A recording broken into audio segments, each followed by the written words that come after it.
भारत सह बेईमानी कला आईसीसी। मात्र 6 घंटे नंबर 1 स्थान हटिगला भारत। भारतीय क्रिकेट टीम को 15 फेब्रुआरी एक बहुत बड़ खुशी खबर मिलता। आईसीसी 3 फॉर्मेट रे भारत नंबर 1 स्थान में पहुंची किंतु यह बेसी समय रही नाला एवं भारतीयों को खुशी भांगी जाइछि। कारण 6 घंटा मध्य टीम इंडिया टेस्ट रैंकिंग रे शीर्ष स्थान द्वितीय स्थान को खसी आसी।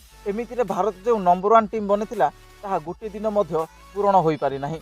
आईसीसी बर्तमान पुणी थे ऑस्ट्रेलिया को नंबर 1 टीम बनाई देछि। 15 फेब्रुआरी भारतीय टीम 115 अंक सह आईसीसी रैंकिंग रे टेस्ट फॉर्मेट नंबर 1 टीम बनी। यह पूर्व ऑस्ट्रेलिया यही स्थान में रही किंतु यही दुई टीम मध्य नागपुर टेस्ट फलाफल पर लगी कि भारत नंबर 1 टीम बनीजिव किंतु एमिति किछि भी होई नाही। आईसीसी पुणी थे टेस्ट रैंकिंग रे अपडेट करिछि। भारत टेस्ट रे प्रथम स्थान हासिल करिवार किछि घंटा पर ऑस्ट्रेलिया पुणी थे नंबर 1 टीम बनी जाइछि। ऑस्ट्रेलिया टीम 126 पॉइंट सह प्रथम स्थान में पहुंची जाइछि एवं भारत 115 पॉइंट सह द्वितीय स्थान को खसी आसी।